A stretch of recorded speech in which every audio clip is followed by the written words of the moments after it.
And she's doing all of her commands very nicely this morning. Which calls her in, has her sit, and then go back to heel. And the very last command that we're going to demonstrate for you is her down from a distance. So Rich just heels her back around to face the camera. He leaves her in a sit stay.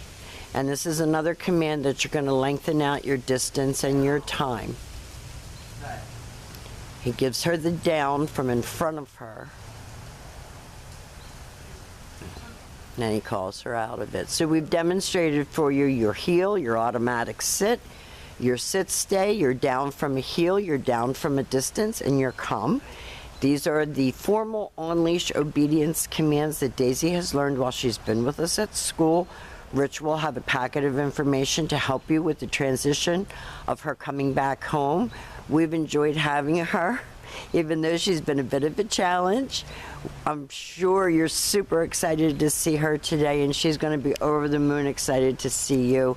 Thank you for choosing Nora's Dog Training Company.